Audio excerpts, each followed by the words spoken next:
all right. Party people in the place to be. Vandals and all the people just sitting at home watching a movie about a naked lady riding a horse. This is a brand new episode of How Do We Get Here? And yeah, tonight we got a pretty interesting interview. I mean, it's kind of off our beaten path, but I'm really happy that Ryan reached out to me because I mean, we really want to vary our content. So it's really cool to kind of talk to a a YA style graphic novelist instead of our typical More a mature themed yeah more. cartoonist stuff. But yeah, we're Hey gonna go man, ahead. my work's banned in several states, so we're I yeah, Yeah. especially the upcoming one. I'm pretty sure you guys are gonna get a little bit of flack for no rules tonight. But we're gonna get into that in a little bit. I'm gonna go ahead and let the man of the hour introduce himself. How are you doing tonight, sir?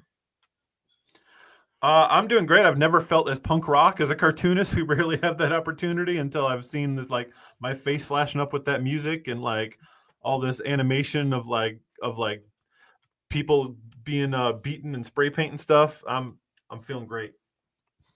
Awesome. Yeah, man. Well, I mean, a good portion of your book is about punching cops. I mean, like, Yeah.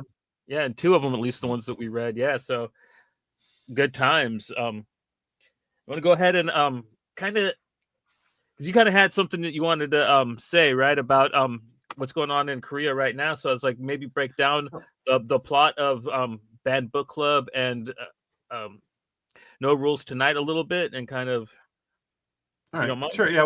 Well, I'll just to introduce myself. I'm Ryan Estrada. I've been making comics since I was a baby. For many decades, no one ever actually read them. I just loved making them. But about 2017, I was hanging out with my wife, and she casually mentioned, "Oh yeah, this is like when I was hunted down by the KCIA for smuggling banned books." And I'm like, "Wait, when you what? Wait, back up. Give me some more information there." And then turns out she had this wild story. I tweeted about it. We were offered a book deal based on that tweet, and Banned Book Club was born. And I got to interview all of these people who had fought for freedom in Korea in the 1980s, and ended up becoming a series. No Rules Tonight, the second book in the series, just came out. But basically what happened is that my wife grew up in a dictatorship and didn't know it because any knowledge that would have given her that information was banned. And she actually became the youngest member of this book club that was reading all the stuff they weren't allowed to read, watching the news they weren't allowed to watch, and then ended up helping fight for freedom, to turn Korea into a democracy. And when we were writing this book, we thought, oh, this is never going to be, I mean, this is an interesting bit of history that someone might be interested in, but it's in the past. And then the reason we got the book deal is because our publisher was shocked at the idea that a democracy like Korea could have had state banned books just 30 years earlier. By the time the book came out, not only did America have state banned books by the hundreds, but our books became one of them. And now it's becoming even more relevant because one of the people involved in our book, at the very end, we talk about how Korea finally arrested, impeached and arrested corrupt president.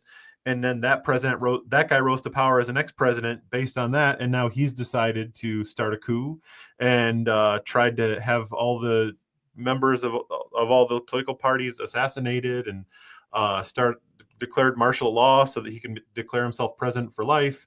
And now he's literally being arrested while we're on stream. My wife is in the next room listening to the live updates. And as soon as he's arrested, she's going to come give me the thumbs up so I can let you all know that it's possible to remove someone corrupt from power and put them in jail. I've gone over so many things, but we can unpack them as we go. And like there's kind of a lot to the recent story too. Like you guys kind of replaced him, and then the dude that like you replaced him with was a little shit, so you guys had to impeach him as well. Is he going to get arrested, or is he just ousted? The second guy that you impeached. Yeah, well, I mean, the way it works in Korea is that when someone's impeached, they're immediately removed from power. He's still technically the president, but the next in line becomes acting president while the Supreme Court finalizes it. But the next guy was actually, it's obviously his man. He's part of the same crew that was planning this. And he refused to appoint more judges so that they could officially because they were short some judges, so they kicked him out, and the next guy, now they're like, if he doesn't help, they're gonna go all the way down the line of succession. But yeah, Korea is not afraid of holding people in power to task, especially after this long history of everything they've had to sacrifice and fight for to get. Like, Korea there's always been someone trying to get in power, whether it was political regimes, whether it was Japanese occupation, all an entire history. So they're like, there was a period a few years ago where every single living ex-president was in jail at the same time. Wow. Because they're like, is this, horrible people keep getting elected, but then as soon as they show their colors, there's immediate consequences. And a lot of people here are frustrated with how slow, because this happened in December, and they're like, why is he not arrested yet? And I'm like, well, I come from a place where the guy that did something like this is about to be sworn in for a second term. So it's going faster than some countries. So I'm in. Well, I mean, like the coup attempt, that was right kind of before Christmas, right? I mean, that's pretty expedited for like holding a leader to task and getting them locked up. I think a lot of other places would have took a couple years to get evidence and stuff like that. So it's cool. But like, I mean, like this guy just showed his whole ass in public, though, right? I mean, like he didn't even try to hide the coup attempt. Yeah, well, I mean, basically, like what happened could have been so horrible, because he had this whole plan that he waited until all of the lawmakers were like on vacation and like off, and he declared martial law, and he had this whole plan to like shut down the power to the lawmaker building. He had to shut down the power to all the news networks, so they couldn't report on what he was doing. Then he was gonna like take down the head of the opposite party. He was gonna take down the head of his own party for not being loyal enough to him. He was gonna like, he had all these people with like hammers that were gonna like beat people to death, like, and he planned to like declare martial law, remove them from power, put his own lawmakers in place, make his own government, and declare himself president for life. But the only thing that kept that from happening is that people remembered this history. First of all the people that he thought were like on his side and we're gonna follow his orders were like, yeah, no, we're not gonna do that. What? That's dumb. What are you talking about? And then all the people watching in the news, like, they know how fast they have to act. So people literally he did this at night. They literally got out of bed in their pajamas, ran down to like where all the lawmakers work, where they had to vote to end it. And he had soldiers trying to keep them. Literally, like, just random people that had gotten out of bed were shoving armed soldiers out of the way and helping lawmakers climb over the fence to go in and vote to end it. And like, that doesn't happen unless you have a history of talking about these things and talking about how important it is to stand up.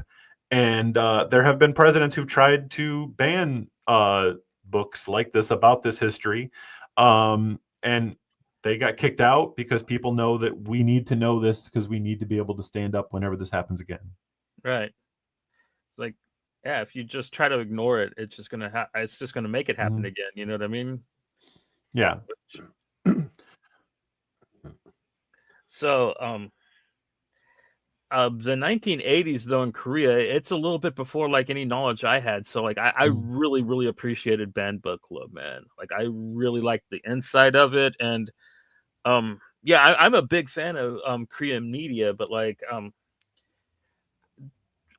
lot of the Miwa and I forget what you guys call your cartoons, but like manhwa, yeah, none of it really tackles these subjects. So it's kind of really cool to see just here's your wife right there being a little badass going into her first day of school, and man, I'm at a loss for words. I'm sorry. Yeah, it's something that a lot of people don't realize, that like after the Korean War, basically North Korea and South Korea were in the exact same boat. They both had dictators that kind of used guns and tanks and weapons to take power and tried to control everyone.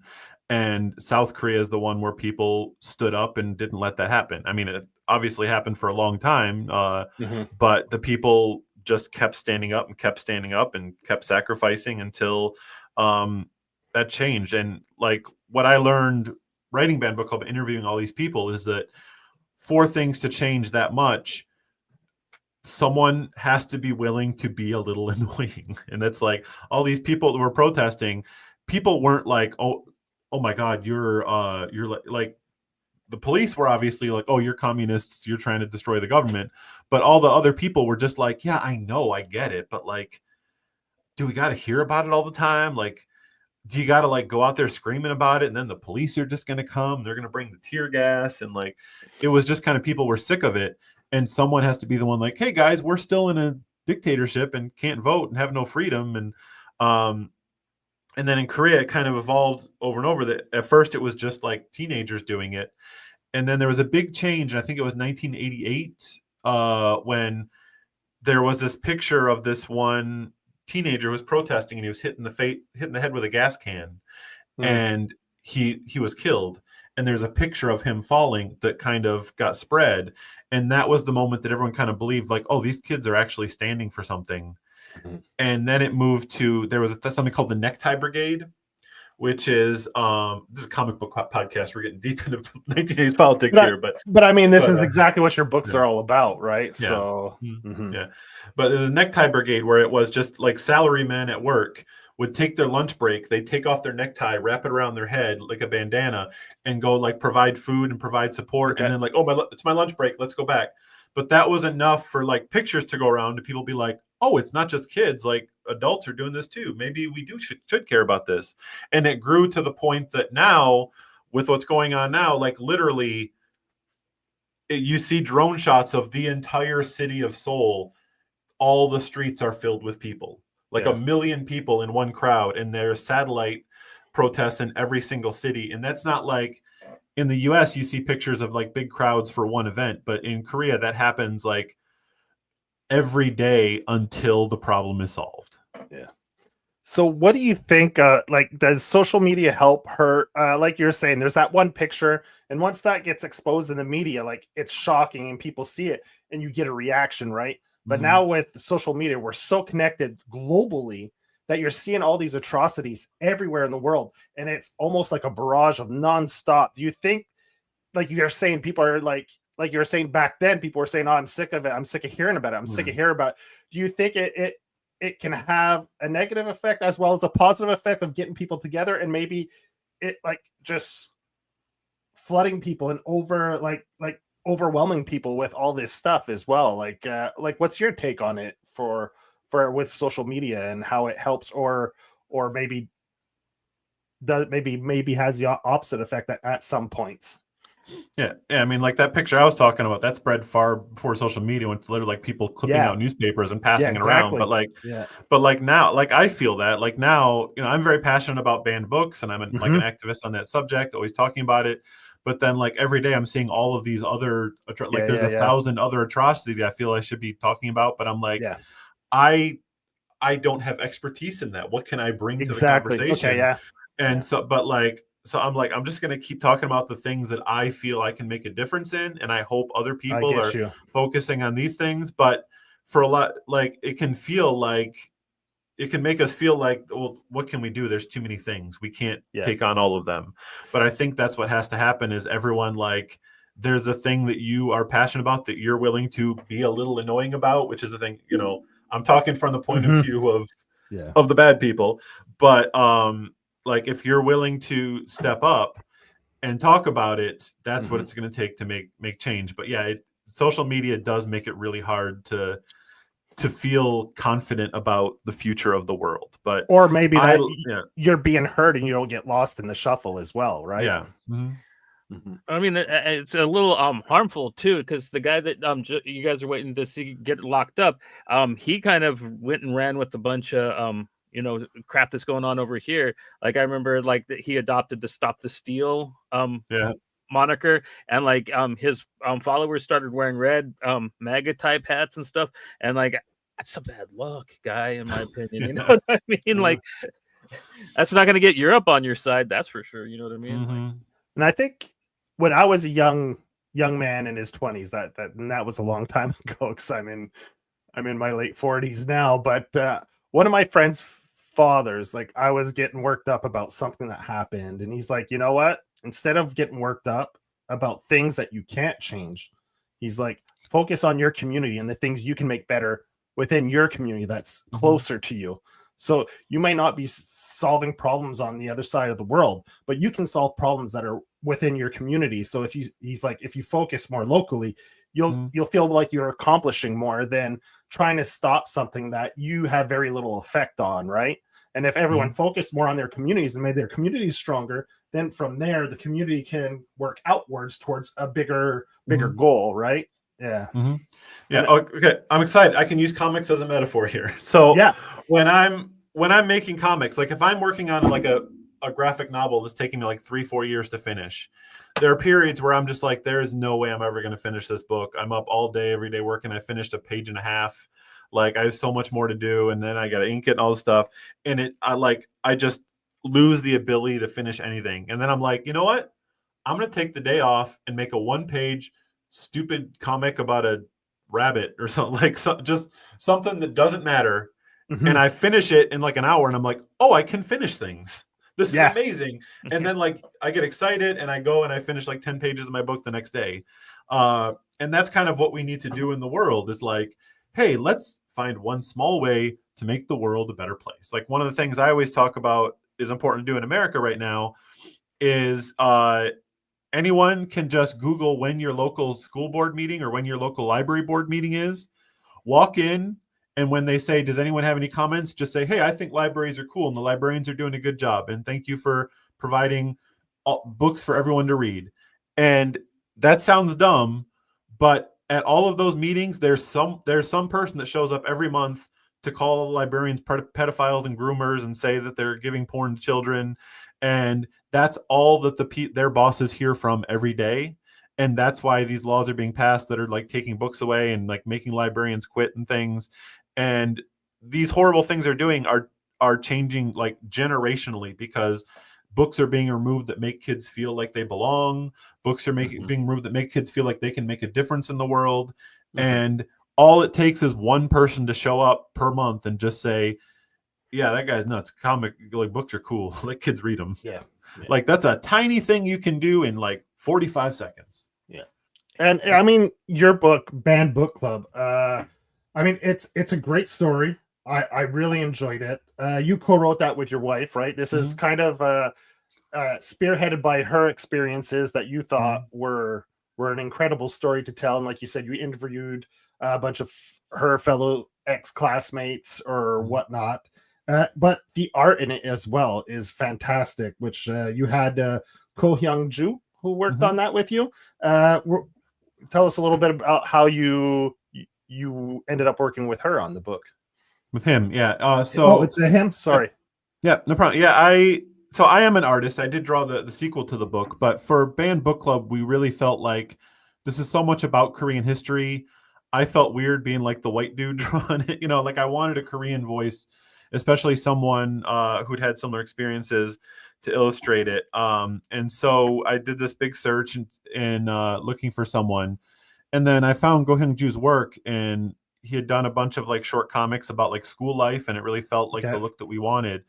And then like we started making a deal, and I didn't even find out until after that like this dude was making comics about like high school life because he was like still in high school. Okay. A very, very young artist. Like not, you know, he had graduated when we started working with him, but yeah, he came on and just really gave it that like Korean manhwa, like manga inspired kind of look that really worked for the story. He wasn't available for the sequel, and I kind of took that one on because the sequel, No Rules Tonight, is more like a personal story as opposed to about Korean history. And so Kyung-suk's like, hey, why don't we do this one? Like, I can be in the room and make sure it feels accurate to my experiences. So yeah, it's we kind of took each book as like, what does this need to tell the story we want to tell? About the banned books themselves, like what was the criteria for the government? You know what I mean? Was it anything they perceived subversive, or like what were the kind of rules on that? Well, the weird thing is there wasn't a list. It was if they wanted to arrest someone, they'd find out what books are in their backpack, and probably one of them was banned. But really, it was any book that like talked about politics, because they would talk about we're just trying to get rid of communist propaganda, but they were also banning books about democracy because they claimed to be one. And if people read a book about democracy, they'd be like, wait, we don't do any of this stuff. And they're just like, leave politics to us. You don't read about politics. And so a lot of books were banned. And there's a really good movie called The Attorney that's about this period of time. And there was this trial where all of these like kids were arrested for reading banned books, and the lawyer like got the opposing attorney on the stand and was just like, hey, so what do you think about, like, anyone that reads these books is subversive, right? And he's like, yeah, of course. And he's like, did you know that this book is literally required reading at your alma mater? and yeah, it was kind of a mess of just a way to arrest people you didn't like and like get rid of any ideas you didn't like. And that's kind of what's happening in America right now, is that like every generation has their like magic word that they use. Like they're all communist. Like in the 1980s in America, it was they're all satanic. And this latest book banning wave, they started with they're all woke, but then they realized that word doesn't scare people, so they changed it to pornography. They're putting pornography in schools. So it's always the same thing. They're always just trying to get rid of books about the types of people they don't want to have a voice in society or even be in society. Yeah, I noticed that as I was going through your books that you are an artist as well. Like you said, you drew the sequel or the follow up to Banned Book Club, which is No Rules Tonight, which released recently, if I'm not mistaken. Yep, October. And just this past October. And how can people get this book? It's in most bookstores, right? Because it's published through Penguin.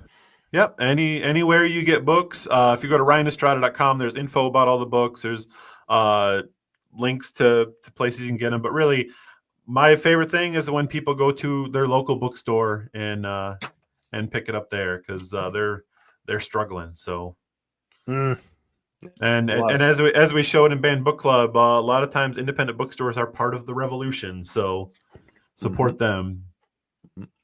And there was another book you were supposed to draw as well. Is Ambassador? What's the There's the Student Ambassador series. It's Student Ambassador. Yeah, you're originally going to draw that yourself, but then you teamed up with someone to do that one, right? Yeah, Student Ambassador is a series of like middle grade adventure books, and they're just kind of stories. I was a student ambassador when I was in high school, and I was so excited for like, I'm going to do international diplomacy and change the world. And then I found out, it's like a package tour where I look at tourist destinations and talk to high schoolers. And so I kind of made a book about what I wished it had been like. And this kid just goes around, solve mysteries around the world. It's like my version of what I'd hoped Tintin had been also when I was a kid. Yeah. Because I wanted to love Tintin, but the first one I opened, his dog was calling someone a racial slur. And I'm like, not what I was looking for. And so I just kind of started making this series. And yeah, I've been working on this book since I was in high school.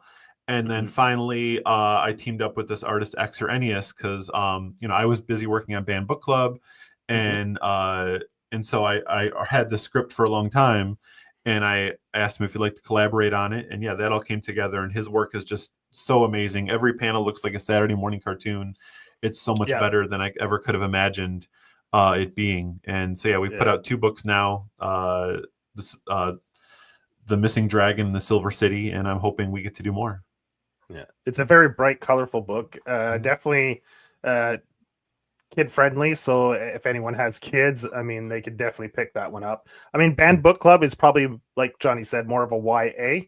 I mean, what are the ages on the book? What's well, I'll just say for me personally, every book I write, the target audience is me. And then 4 years later, my publisher sends me marketing material to look over, and I'm like, oh, it's YA, cool, or oh, it's middle grade, cool. Like Student Ambassador, I originally wrote there was a website years ago called Graphic Smash that had like action-packed comics for adults, and I wrote it for that. And then when it became a children's book, I didn't change the script at all. No, So just really, the style, I hope right? Yeah. It's called middle grade, which is like late elementary and then middle school. Yeah. But really, I hope anyone can read it, and it's just comedy and adventure and action and like this like little hopeful kid and this little awful monstrous jerk learning languages and cracking cases, and it's all fun stuff. Yeah. With the baboons. Yeah. Is it a baboon, or what kind of monkey was it? They're Japanese snow monkeys. Snow monkeys, that's it. Yeah, that was great. I'm a sucker for like when animals are involved in the story and become an integral part of the story. Like, I don't know, I love that stuff. So I found that pretty fun when the snow monkeys got involved and helped them out a little bit. Yeah, my thing with that series is just that, like, if kids can learn like the entire history of magic and like Hogwarts and all this stuff and all these things for like to read a Harry Potter book or learn all these fictional worlds, like what if I just have a mystery where all of the clues are just real things about the world that like I'm not teaching someone this, but like this is what these characters learn to solve the mystery. Then like at the end of the book, like in the first Student Ambassador book, like there's like the code cracking scene where they have to crack the code to solve the mystery, but it's just a post-it note written in Korean. And and then my hope is by the end of the book, kids will like be like, oh, I accidentally learned to read the Korean alphabet today. Yeah. Is there like a guideline that they give you? Like, does it have to be a certain amount of educational value to the book that Penguin Random House requires to publish books, or is that entirely up to the author and there's no really any guidelines at all regarding that kind of stuff? Yeah, artists just kind of pitch the book that they want to make, and publishers see if that's what they're into. Yeah. The Student Ambassador series is through a company called Iron Circus, who's very open about like publishing the things that maybe other publishers don't. They have a lot of like very unique and weird books that you might think wouldn't be bestsellers, but then they become bestsellers because someone stood behind them. And a lot of the books I have I put out have a lot of information. I'm not trying to make educational books, but they have characters getting excited about facts about the world because I'm excited about facts about the world. Because I've traveled all over the world. Once I realized like, oh wait, my job is making comics. Nobody cares where I live. I can go wherever I want. And I started traveling all over the world and having these experiences and learning cool things and getting excited about them, that like I'm just excited about things, so I put them in my book and then hope other people get excited about them too. One small thing is I noticed from like Student Ambassador, like you said, it's a very colorful, fun book. Definitely will keep a younger reader's attention because it's bright, it's energetic, right? And a great book that you could read at bedtime with your kids. You sit down before bed, crack it open, read a few pages, before they get all sleepy and don't remember what you just read them.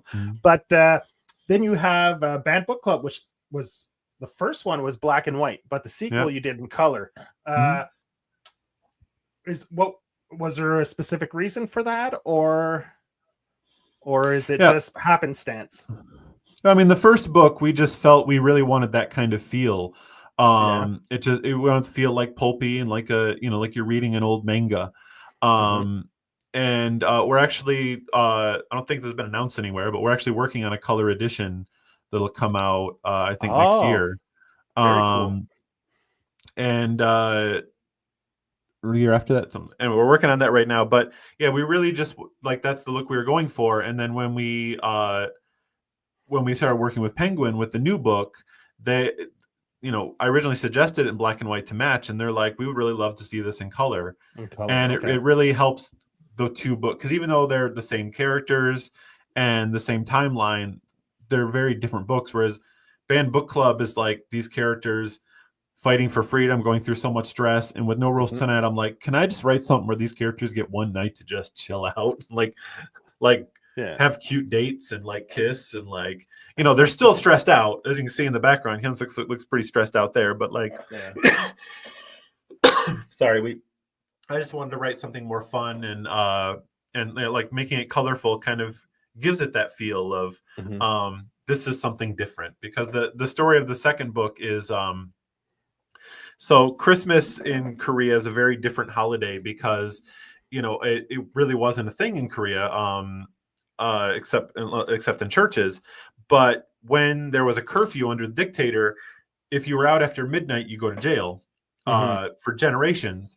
Except for one night, there was an exception because American soldiers had started the curfew. They said, you know what, you can stay out late on Christmas Eve, and even when the dictators kept that, they just kept the same rules. And all of a sudden that became the one night where people had no rules, no responsibility. And so it was a night of freedom for everyone. So I decided, what if we write a book where like, it's like a holiday special in a country that doesn't have that holiday, where it's just, here's a completely different holiday where you can actually have a moment to be yourself. And so, that's that. I think the different styles work for the two books. Yeah, that's cool. And I really like that little bit of history, because I didn't really know about the curfew. And then when I found out it was like for everybody, like even the parents, if they get caught out, that's crazy. And so the Americans after the Korean War started that curfew, and then I guess the rulers afterwards just liked it because like, this is helpful. Yeah, we don't have to worry about having so many cops out, or like well, thing. You know, they just don't want people like gathering at the bar and like being like, hey, so dictatorship sucks, right? We all agree on that. Can we And I think after everyone going through the pandemic with the curfews and stuff, I think now, imagine if you had to live your life that way. This was just a temporary measure that we had to live, and people were losing their minds, right? So just imagine if you had to live like that on a day-to-day basis for most of your life. You know, and it just, I mean, it's almost hard to imagine, right? Because we're pretty spoiled here. I mean, as much as people like to complain, I mean, a lot of other countries have to fight a lot harder to get just the simple things that we enjoy here, you know? So, and that's what fascinates me about these stories. Like, because I had lived in Korea a long time and I'd heard things about the past, but I didn't really understand how much Korea had changed until I started working on this book. And just because like Korea now is nothing like that, even though there's a guy literally trying to make it like that again right now. Like, it's just like Korea is this. Even now, I have never felt more safe than I'm walking around in Korea. Like just an example of how safe it is. Like, I'll work on a script in the park. I'll be like, I want to go outside and work in the park today, and then be like, oh, I'm gonna get some food, and I can just leave my laptop out on a picnic table in a park, go down the road and get some food and come back, and no one will have touched it, just because it's just so like people have like had to like band together and work together for so long that like now that they have freedom, they can vote, they can do all of these things. It's just like, let's be chill. Let's just fought long enough. We don't need to fight amongst ourselves. There's a little thing how we're talking about Christmas.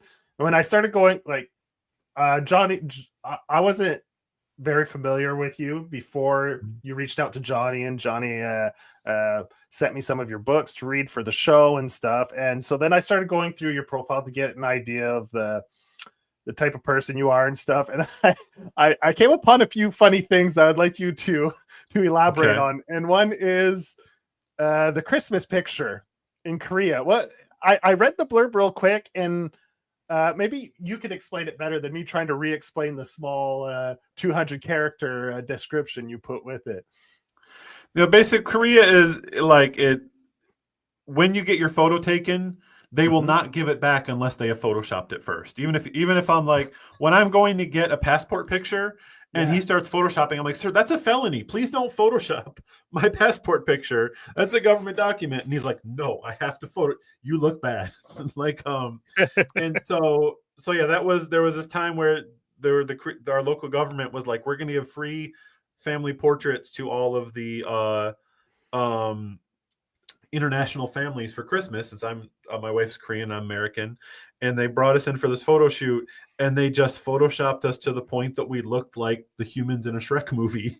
Yeah, And it's such a big photo, and like we don't know what to do with it, because like we don't want, like we can't throw it out, but also like we don't want a picture of ourselves looking like humans in a Shrek movie looking over us with creepy dead eyes all the time.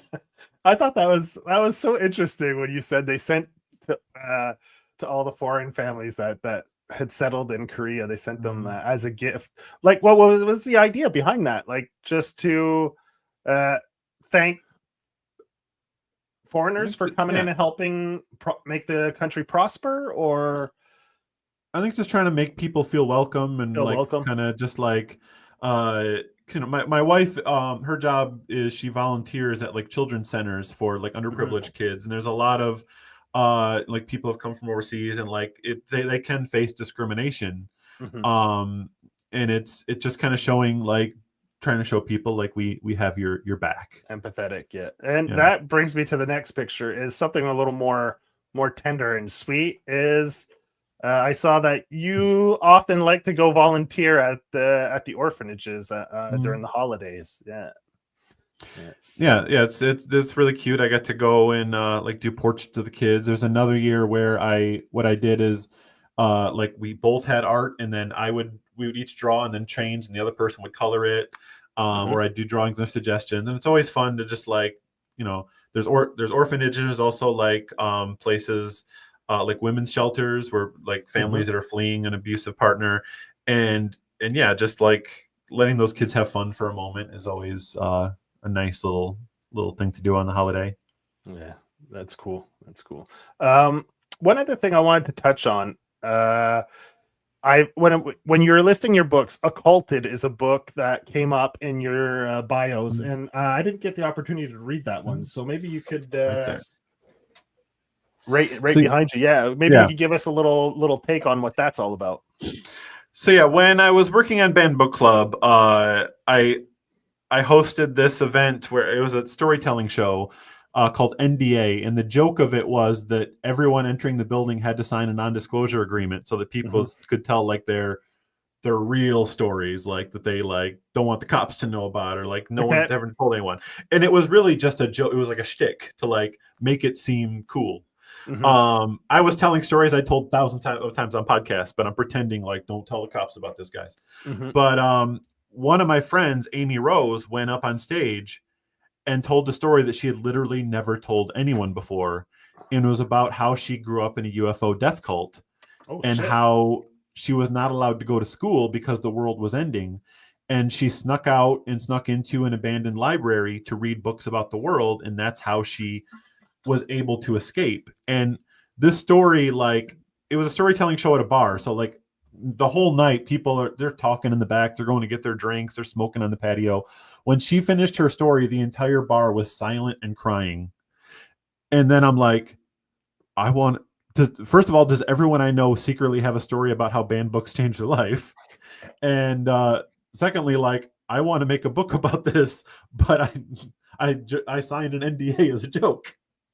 And so, but I talked to Amy Rose, and she, she wasn't like thrilled about the idea of like bringing up the most traumatic experiences of her life again in such an extended period. But she kind of realized that books about difficult topics were what changed her life, saved her life. And so if she could put out a book that might help people in similar situations, someone else, it might help. So yeah, we worked together. She told me her story. I worked on the script. We got an amazing artist named Jungmin Lee. That was another one that originally I was going to illustrate, but my illustration style is just so dorky. Like I literally like that's how you see in the back, like the big difference between like Gohyun Ju's Hyunsuk and mine with the big goofy eyes. I did a bunch of samples, and the publisher's like, hey, this is a serious book about trauma. Can you make the characters look less like dorks? And I'm like, I genuinely cannot. I'm sorry. But I had a friend named Jungmin Lee, who's an amazing artist. I've just gotten the thumbs up. The president has been arrested. He has been removed. History has been made. Yes. We can do that. But yeah, Occulted is her story of like growing up in a UFO death cult, and they taught her that Star Trek was real and Gandhi was a space alien, and it's Mhm. all about how to break that programming. Cool. Another thing I really like about the your series of books, the Banned Book Club, is the way you point out, like especially with the folk dancing, and then with Shakespeare, about how like things that a lot of people think are out of date and maybe a little nerdy, boomerish, you know what I mean, actually hold a lot of weight. They actually are proper ways to protest, you know what I mean, if you think about them in the right way. And I really appreciate you putting that kind of sentiment into the stories, man. Yeah, we're working on another. Well, we finished the book. It comes out this October, called "Good Old Fashioned Korean Spirit," and it's with the same characters as the previous books, with another standalone story. But it kind of covers that, about how like it's about like the kids like having to go to their grandma's farm and be like all terrified their grandmas are going to find out what they're up to, and like they're from the previous generation. They don't understand what we're facing. They'd like turn us in if they find out we're in a banned book club, and they find out like, we grew up in Japanese occupation, right? We were like not allowed to read books in our own language because we had to learn Japanese. Like, we had a banned book club in this room. And so that's kind of how Korea fixed everything, is that all of these different generations and all these different groups that like completely oppose each other on every other thing can agree like, hey, we need to solve this problem together, right? Cool. And another thing, I got to ask, because I opened the show with it, was there really a movie about a naked lady riding a horse? And if so, yeah. what was it called? It's called Emma Buin. It was an entire cinematic universe. There's an entire franchise, many films in the series, and yeah, it was about a naked lady riding a horse. And the reason that happened is that it was, we mentioned in the book, there's a 3S policy where we're like, we're not going to give these people freedom, but if we distract them with sex, sports, and screen, then they'll be distracted and not worry about it. And so they're like, okay, you can't talk about politics in the movie, but you can show side boob now. And someone's like, I'm making a movie about a naked lady riding a horse. Let's do it. It was a blockbuster. Oh yeah, it did really well. Yeah, you make reference of it 3 or 4 times in the book, so it's pretty funny. Yeah, especially with the big payoff when the cops bust the raid, and like the kid goes back, snags the tape, and puts the naked lady. Oh man, they were just watching the movie about the naked lady and the horse. Good stinger, man. Yeah. So you must be happy now. The president's been removed, so that's Go ahead. Yeah, and I'm excited that it's happened, but also that it happened peacefully, because people have been complaining it's taken so long, and they're like, why don't they just bust in there with tanks?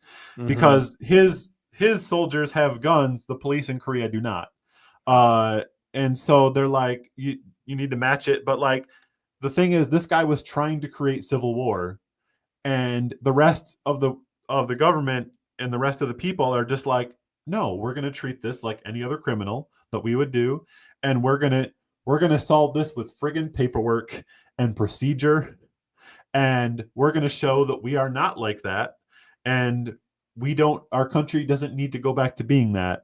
And so like, one of the things that they've done, people were like, because they went in like a week ago, a little more than a week ago, and didn't have any weapons, and like they tried to get through and they wouldn't let them through, and they're like, sorry, we're giving up. And everyone's like, when are you going to try again? And what they realized, what they did is they just kept them waiting, and the president just like wouldn't let any of his personal bodyguards or soldiers go home, and kept them working 24-hour shifts, and like wouldn't let them go to the bathroom, and made them sleep in a bus. And they're all like, screw this is who we're risking our lives to protect, we quit. And they all quit, and they just let him be a terrible, like, everyone realized how terrible he was, and then walked back in with their paperwork and said, okay, we're going to arrest you now.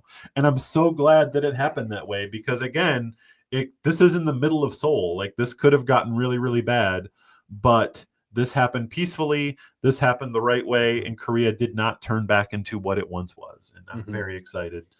I'm sure I might be missing details. I literally, all I got was, and close the door. From what I understand, what was happening, everything happened peacefully, and he's in custody now. That's good. That's good.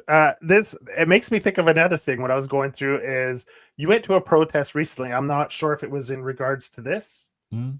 this Yeah. situation, and you're like thinking that it might get rowdy and stuff. And in your comments, you said it was more like a candlelit vigil where it was very peaceful, very calm, and very serene, Mhm. kind of a protest, which you weren't really expecting it to be Mhm. so civil and orderly, and so Yeah, well, I that's mean, the thing is here, like when these protests happen with like a million people, they are always like very peaceful. They're chill. They have concerts. Like people clean up after themselves. Like they do their own street sweeping. So I didn't think it was going to get violent.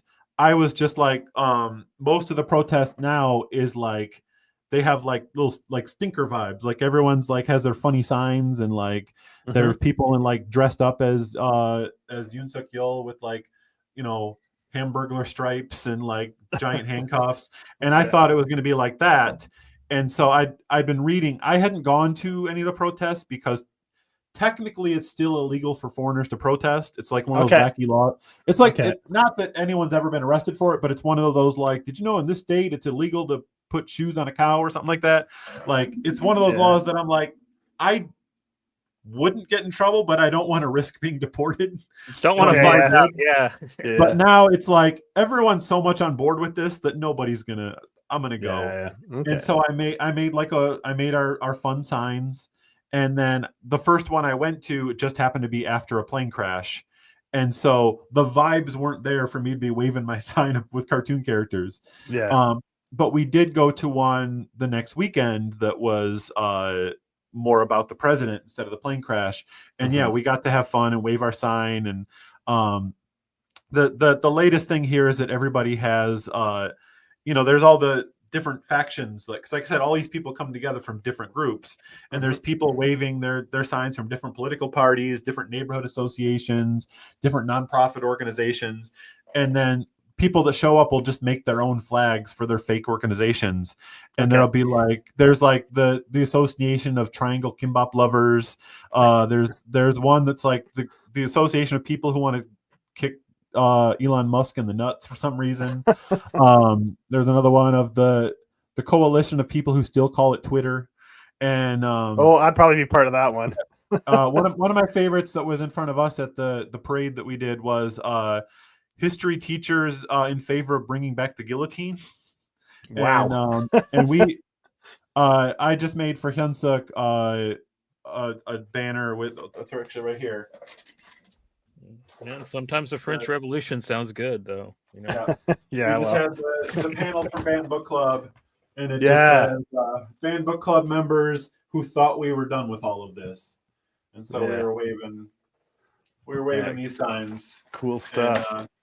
And yeah, it's a lot of fun. The protests here are just like they're parties. They're very serious about serious issues, but people are like excited to be together and be excited about working toward accomplishing something. Mhm. And yeah, there's serious moments, there's fun moments. They did this little fun play on stage where they had someone arrest the guy in the Yoon Suk Yeol mascot costume and imprison him in like gating they bought from the dollar store. And When I first spoke to you, you kind of told me that you were going to be going on a short book tour, I believe, right? And was that for No Rules Tonight? And if so, how did that go, man? Did you have a good time? Did you get some good vibes from the people? yeah, I did a trip to Japan. I'm still wearing my Tokyo International School hoodie, but yeah, we were flown out there because there's a university that teaches band book club every semester, and they decided to make it their like book of the year that the entire city would read together, like the college, the high schools, like senior centers, all read the book and discussed it, and then I came to do like the final discussion with everyone. And then while I was there, I'd set up a tour of like international schools across Tokyo. And so yeah, I was there for band book club, but then did events for No Rules Tonight and Student Ambassador and Occulted and all these different things. I'm always on book tour. That's my favorite thing, is to talk about books. And now, whether it's on Zoom or whether it's flying out somewhere, like every single night I'm on some kind of Zoom, talking at a banned book museum in Estonia, or a school in China, or like one of the wildest things is when I was invited to talk about banned book club at a banned book club that was reading banned book club, and it had to be secret, because the people running it could have been arrested, or not arrested. They could have been lost their jobs for teaching banned book club. It was this thing where I got a Google alert that there was a class at a university right next to where our book was banned, reading our book. So I publicly thanked the university for standing up, and the teacher emailed me and was like, "Oh, hey, can you take that tweet down? They don't know that I'm doing it." And I'm like, "Oops." And then I'm like, "Do you want me to join?" So literally, just like in the book, we had to secretly Zoom in and talk to these people that were reading it at risk of their jobs, and technically at risk of a felony, because that happens in some states in America now. That's like earlier you said, like banned book club it spawned from the stories that your wife had told you, and then you just made a tweet back when Twitter could actually reach people and create things, and then this all came to fruition because someone at Penguin saw the tweet and wanted you to make a book about it, which is I miss those old days of Twitter, these kind of stories, which just doesn't happen anymore, so which is sad. Iron Circus, the first book was through Iron Circus Comics, the second Iron book, Circus, okay. But they saw it, and like I said, they were shocked that they have banned books. And it's wild that, like, once our book started getting on the radar of the book banners in America, like, it was shocking that, like, you're banning a book called Banned Book Club. I don't get it, but I decided, like, this is so important to talk about, that I'm like, every single time our book has been banned, I've flown back to America to talk at the place where it was banned. And I've actually become pen pals with everyone that's ever banned my book. And I've learned every single time when I'm like, "Hey, are there any questions I can answer about the book?" Like, every single time, like, "Oh, I haven't read it."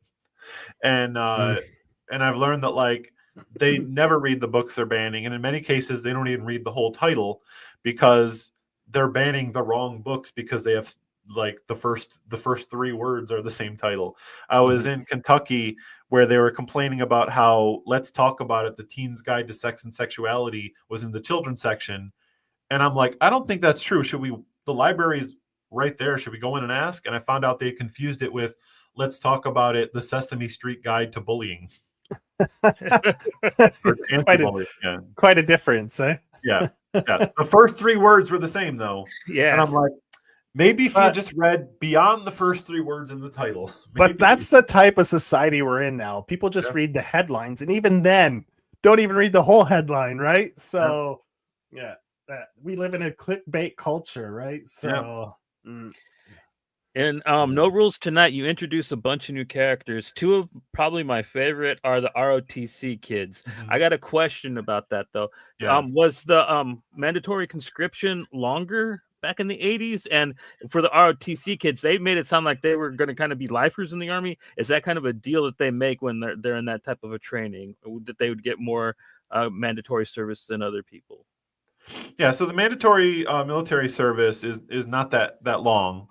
2 but years, it's kind right? of like, what's that? Yeah, you go 2 years. Yeah, like, you do a lot of training for 2 years, and then are just kind of on call if war ever breaks out later.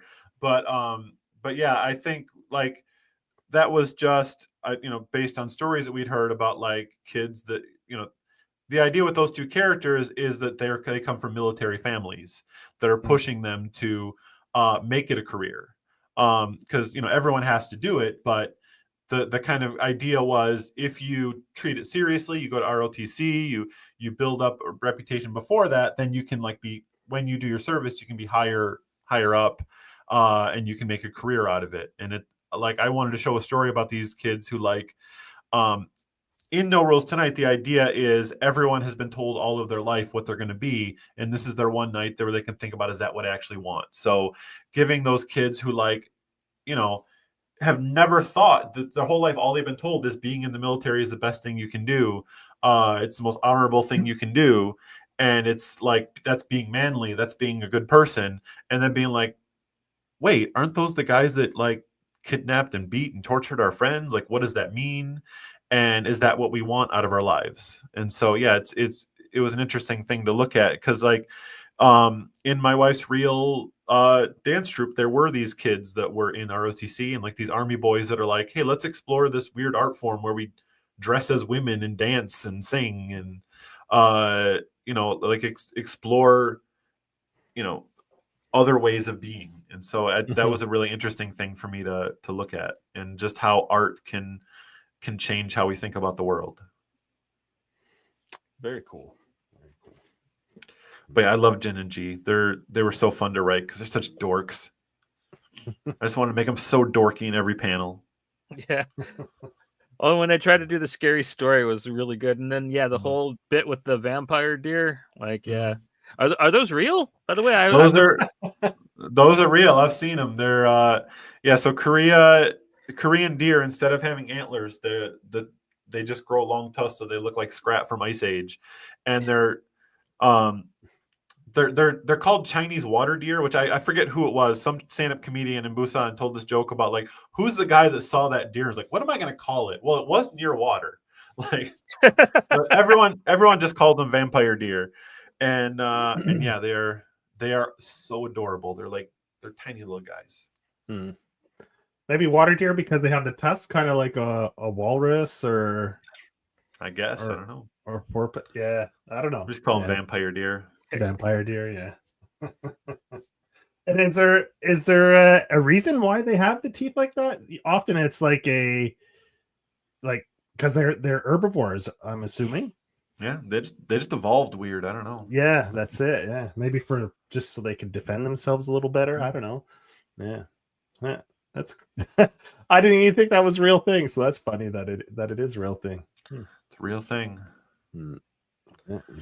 See, there you go. You're teaching people not only about the history and politics and stuff, but also of the different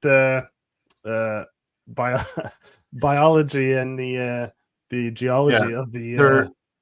They're very rare and like kind of not quite endangered, but they're hard to find in the wild. But I rode I did a cross-country bike trip once where I rode my bike from one side of the country to the other. And at one point, I'm just riding my bike, and a vampire deer jumps out of a bush and ran alongside me for like 1 full minute. And it was the greatest moment of my life. I'm like, we're riding together.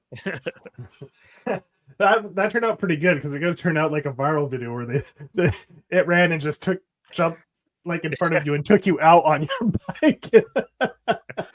Some of those videos, and it could have been like one of those wipeout viral videos. Again, it's also like that big. It's not. Yeah.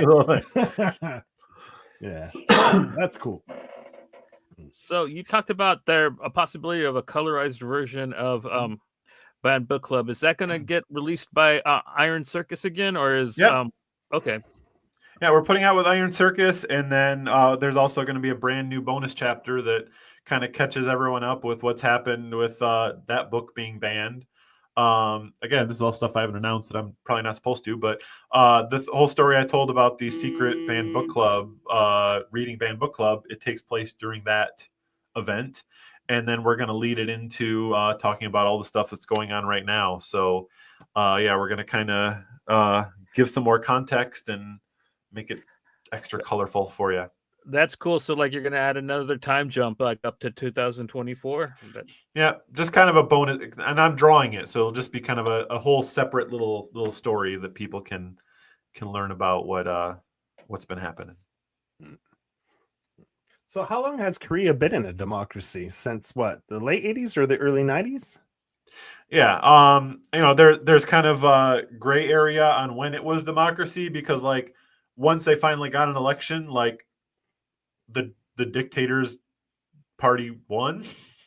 Okay. And so it took a while of like bumpy road to get to where it was like, hey, this is what we wanted. So, but yeah, since like late 80s, early 90s, Korea has just been like I am so proud of the democracy they have here, even though there are way too many people that keep being like, not we need to remove this person from power because this party keeps doing things, but like, man, this person's making our party look really bad, just like the last 8 people we elected from this party. We need to remove this person so that they don't make our party look bad, and then we can elect another person from that party.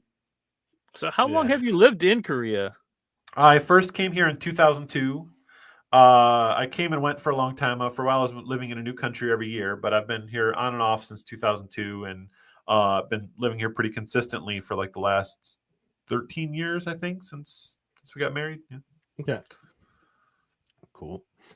So how did you meet your wife? While you're traveling abroad, or did you meet her when you were in Korea? Like, were you both traveling and just happened to meet, or how did that happen?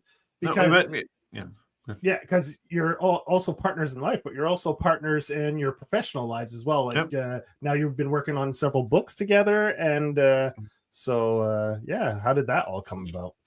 You know, I never planned on traveling, but I first moved to Korea just because I graduated from animation school in the early 2000s when every single animator got laid off. And I'm Okay. like, oh, this degree is useless. There are no jobs.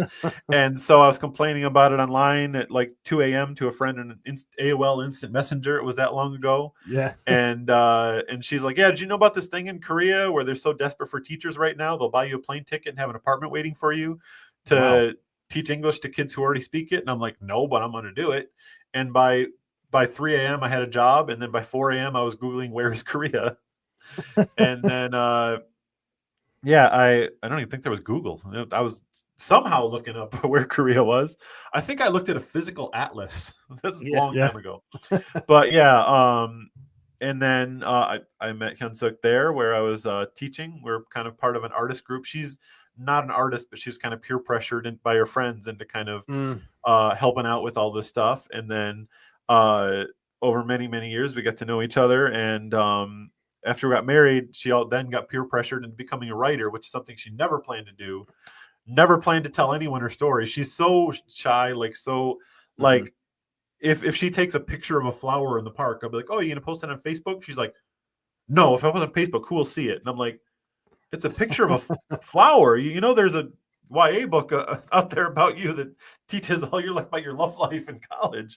But yeah, so I kind of peer pressured into becoming an author, and it's most like her telling me the story. I was the one at the keyboard writing and turning it into a story, and yeah, like but what was interesting is like she got hired to translate her own book into Korean for the Korean release. It came out in both languages the same day, so we switched places. Where then she was the one at the keyboard asking me follow-up questions. Because most of her follow-up questions were like, why did you phrase this way? And I'm like, oh, it's a pun. And I'd get in trouble for putting a pun in her book because she'd be like, you made a joke about Molotov cocktails, me thinking they're alcohol. We that's not even what we call them. And I'm like, I thought it was a good joke though. Yeah, but you gotta, I mean, you can't translate everything like word for word, right? You got to translate it so that the culture that's reading it, let's say an English speaking person, like you say, the jokes aren't quite the same, or the humor might be slightly different. So you have to, adjust little things in the translation that way. But yeah. And it's like watching a lot of people talking lately and referring to Banned Book Club as fiction because I say at the end of the book, we kind of mixed and matched things and combined characters. And like, I worked so hard to make sure it's as truthful as possible, but it's impossible to make nonfiction that doesn't alter things. Cause like all these events happened over 4 years, and like one event didn't necessarily move into another, and people don't necessarily remember every word that they said. So even though I'm writing things that happened, I feel, I have to create dialogue to bridge things. I have to like, technically Hyunsuk wasn't there when this event happened. Her friend was, but like it'd be weird if we did. So yeah, it's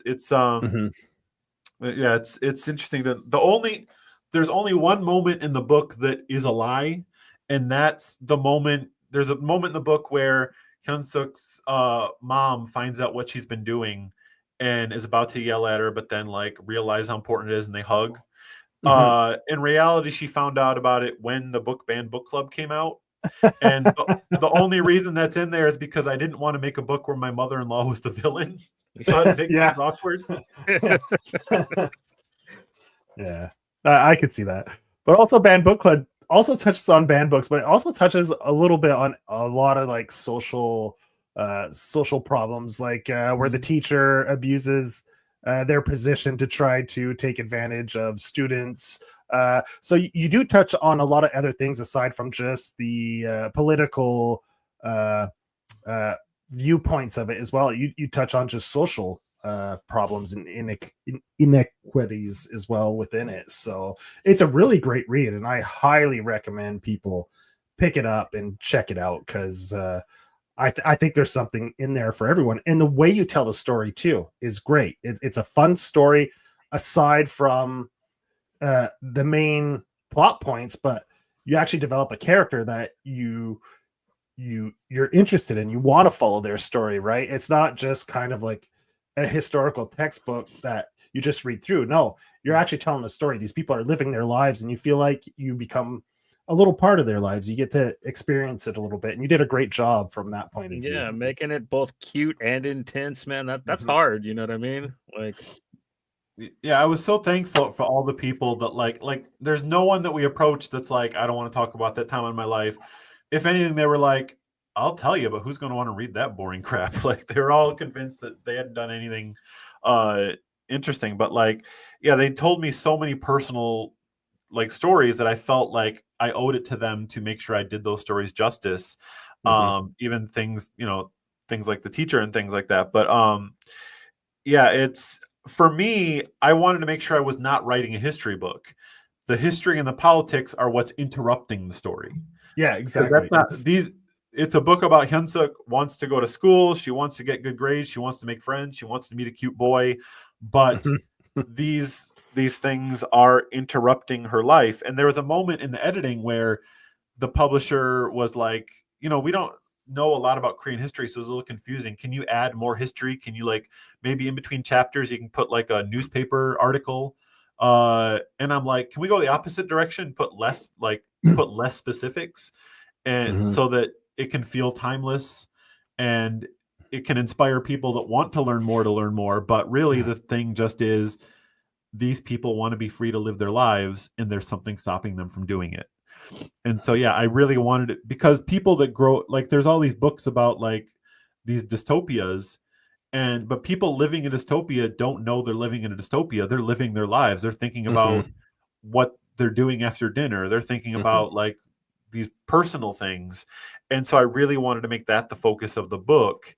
And everything comes to a head where they have to respond to the politics, but then that also reflects on the things that are going on in their lives. And that situation with the teacher was all a real thing that happened. And that was because Hyunsuk was doing the same thing. She was like, nobody's going to want to read that. All we did is read books and stuff. But then she told me that story, and then the follow-up story, meaning the police officer at the same cafe. Like, yes, that was all like the moment that cinched me and that I knew there was a whole book there was that phone call where the police, and that was another thing that had to change. In reality, that was even more wild because so what happened is Hyunsuk was at her parents' place and the police officer called looking for her, and she had to pull off, this is all real, she had to pull off the phone call so that her father thought she was talking to a boy from school, and the police officer thought that she was home alone so that those worlds wouldn't interject. In reality, we condensed things because she actually moved 3 times through the course of the book, but that's unnecessary information that would tie up the book. So I just had her still living with her parents. In reality, she just happened to be visiting her parents when that phone call came in and just was closer to the phone. So I'm just picturing that drama of like all of a sudden realizing you have to pull that off and doing it, and then somehow convincing the police officer that like, hey, instead of you taking me downtown, why don't we meet at this cafe? And then just going off on your personal issues until he gets like weirded out by girl talk and runs away. Yeah. Like that's all real and fascinates me. But that's exactly what you were just touching on before, how all this stuff interrupted her life. And I think that scene with the cop where they're sitting in the cafe, illustrates that beautifully, where she's like, this is what I just wanted to go to school and read this, and this person came and did that, and then getting worked up that all I like that I just want to live my life, and all these things happen, right? And she starts going off, and I think that scene perfectly illustrates kind of like your point of the book, like how she's just trying to live her life, and then all these things happen that were a little bit out of her control, or maybe she was a little naive and she got herself involved in these things not knowingly, but then it opened her eyes at the same time, right? Where and I think I love that scene where she talks to the cop. That was a great part at the cafe. Yeah. Any chance of us seeing Agent Ko getting what's coming to him maybe in book 3? Like he needs more than just a punch from what's her name. Yeah, they the real guy, I did have the story of the guy who told me this, the real Hoon told me the story about how he did bump into him years later after so it was a real conversation where he was being tortured, and the cop just said, like, when the world changes, I hope you can forgive me.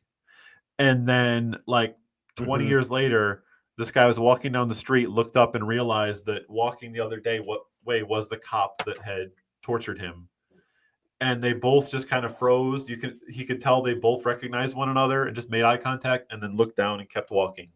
And yeah, that's the real follow-up to it. But that's the thing is, a lot of these people don't get their comeuppance, unfortunately. Yeah.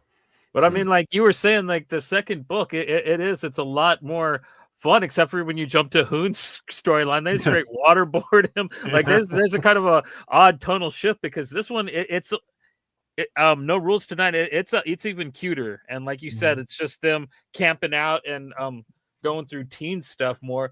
But then you jump to Hoon's story, and just kind of like, oh, it still takes place in this universe.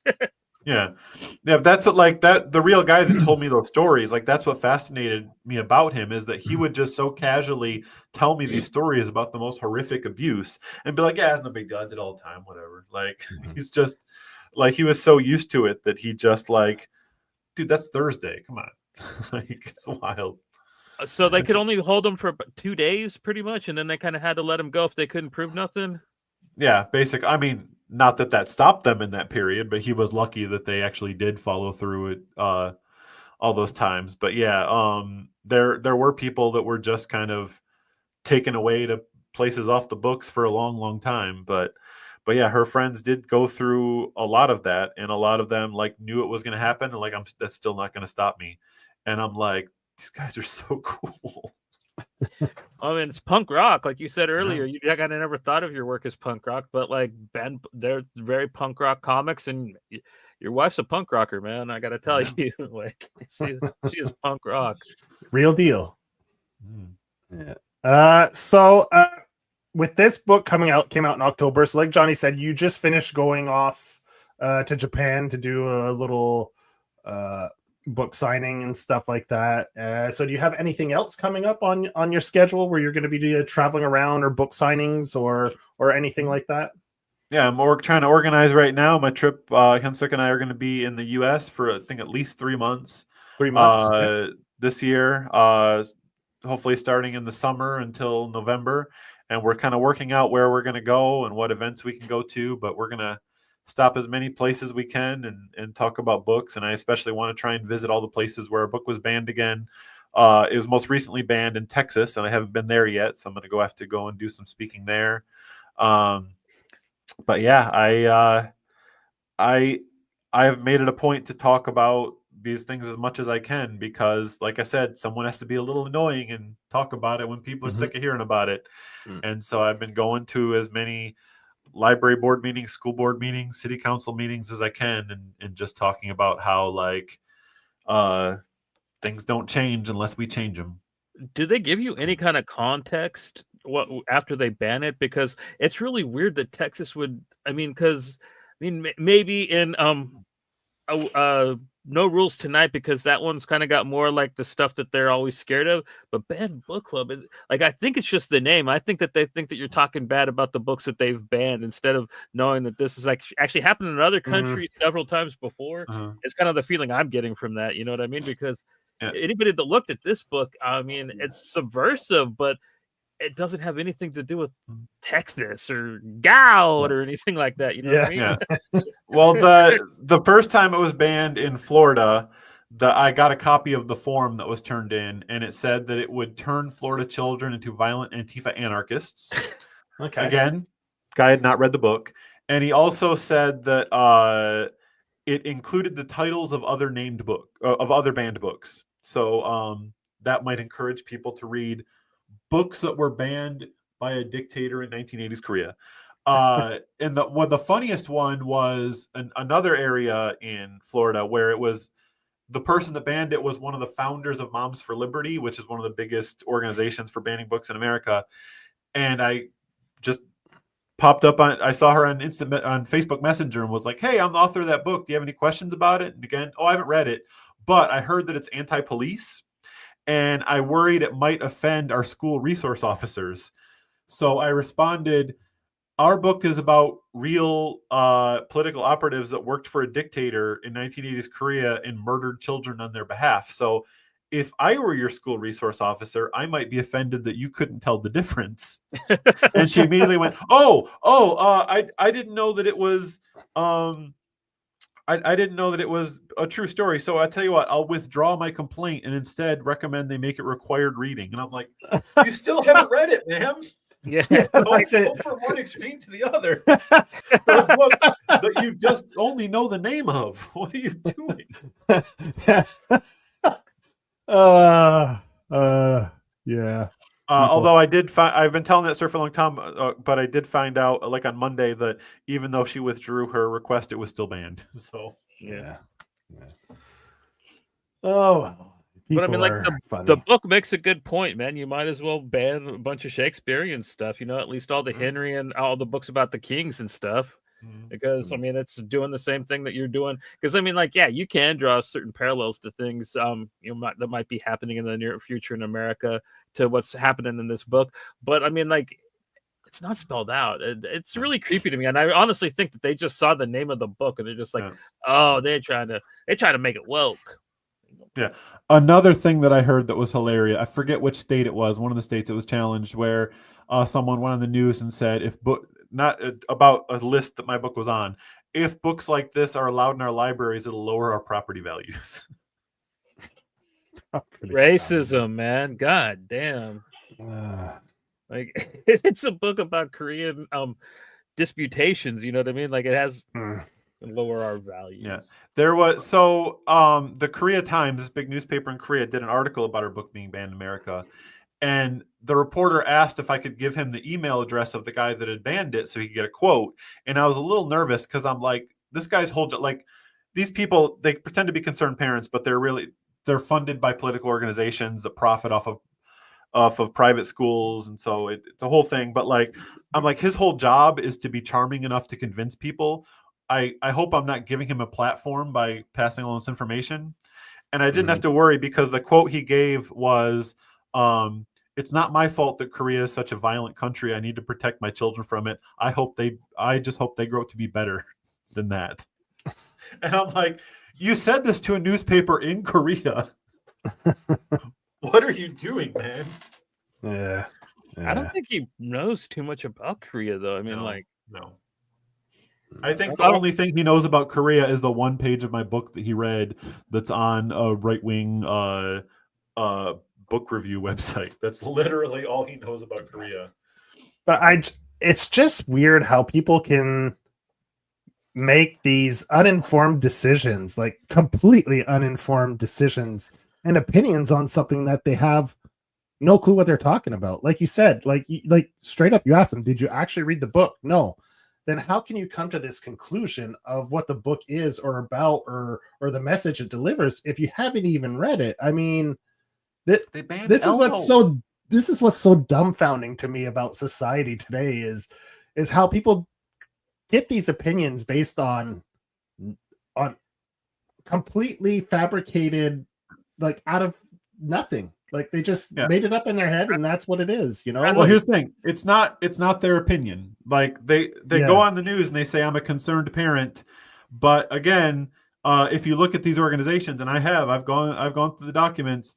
Their organization is usually one person who is not from that area, either just moved there or literally drives, like someone decided this is a place that would be a good target. There's like political reasons to do it here. And they'll drive in from another state to go complain about these books because the people that are funding them have invested in private schools. They want to make public schools look dangerous.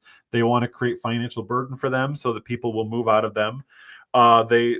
They work with politicians that want to get rid of libraries so they can lower taxes. They want to create division. It's I think it was like 3 years ago, 60% of all book bans in America were done by 11 people, and I know half of them. Like, they're trying to make it look like this wave of people that have these opinions, but it's just 11 people. And like when I flew out to Kentucky to talk, every single person in the room, like I was terrified because I was at city council meeting and they're voting on like police wages. So every single police officer, every firefighter, all these like working class people were like in the audience, and I'm up there like, hey, I flew in from Korea to say libraries are cool, and like I'm worried somebody's gonna beat me up in the parking lot. But every single person in the room came up to me individually, be like, hey, so don't tell anybody, but like on the down low, I agree with you. Like, you can't talk about that here, but I'm like, dude, 436 people just came and told me the same thing. Why don't y'all communicate? And you'll realize the people that are complaining are 2 old men that drove here from Ohio. Like, literally, nobody in your community wants this. Yeah. I mean, like, dude, if they just check the book out, though, like, Jihu makes that great point about, like, when they catch him reading the communist propaganda, and he's like, well, I mean, just 'cause I still think it's dumb shit, but I wanted to check it out. I wanted to hear what they have to say, and like, he's got a couple good points, but like, I'm not gonna keep this book, type of thing. Well, the thing with Jihu that's a real story also is that, like, it's not that he thinks they make good points, is that they make points that our leaders who claim to be a democracy are making. They're going by the same playbook. They're saying the same thing. So I want to learn to recognize propaganda so that when I hear it coming out of my own leaders' mouths, I can recognize it. Just like the situation's happening right now. I think it was, I can now hopefully say, former President Yoon's like head officer or whatever it was gave a speech, and someone's like, hey, he's quoting Mein Kampf right now. If that person hadn't read Mein Kampf, they wouldn't recognize this. So like I'm all for like books that I think should not exist not being banned, because they exist and there are people still living by those, like following that playbook. So we need to know that playbook so we can recognize it and stop it.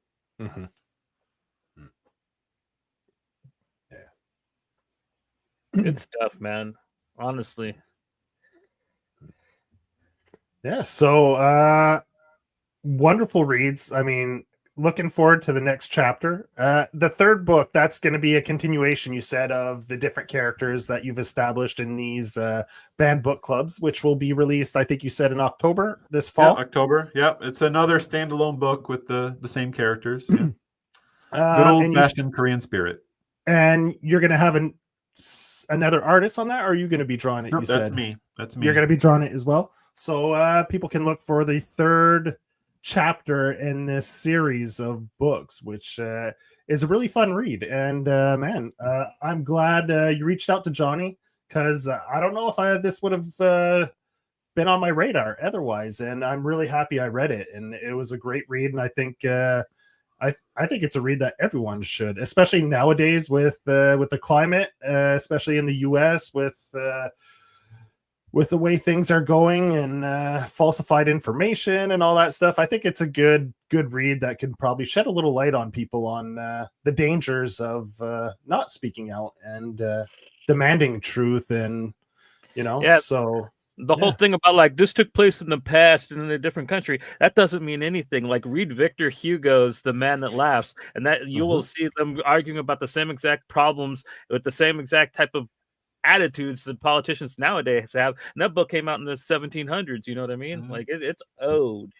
Like, so I mean, just information is power, and this book definitely informs you of the dangers of what happens when people don't speak their voice and speak up for themselves and stand up for themselves. So definitely recommend everyone go pick this up and give it a read. And Ryan, thanks for coming on. It was great talking to you, and the best of luck with the next chapter of this book that comes out this fall. Yes, Thank yes. you. Yeah, thank you very much. People, check it out. If you want to find out more about me, go to ryanestrada.com. And even if you're not into politically charged memoirs, there's thousands of pages of free comics you can read there. There's crime dramas and thrillers. There's a werewolf rom-com. There's anything you want. I've done so many things. You can find it all there. And check me out at your local library, your local bookstore, or just at ryanestrada.com. Awesome. So next up we're gonna have EPHK back on in is it Saturday, Joe? Saturday, yeah, the 18th. On Saturday, the 18th. It's gonna be a bit of an earlier show because Nick is in France, but yeah, we'll what time is that again, Joe? Around 2 p.m? It'll be 3 p.m. Eastern. 3 p.m. Eastern. So yeah, hopefully we'll see you guys there. And man, like Joe said, dude, thank you so much, Ryan. Don't be a stranger, and might want to have you on after that third book comes out. So please do not be a stranger. I am so happy that you found me on. I think you're actually one of the first. You were the first person to heed my call for new interviews, and thank you so much. Like I said, this isn't the type of books we typically dive into. So I mean, it's a great change of pace, man. And I love the art form of comics. So I love to see that there's stuff out there like this in the American market, because usually like books like this kind of stay in Asia, you know what I mean? So I'm glad that you're kind of bringing that aesthetic over. All right. Well, thank you for having me. Literally anytime, just say, hey, get on the stream. I'm there. Right. All right, man. I'll keep in contact. I'll see you guys Saturday. Take it easy, y'all. Have a great week.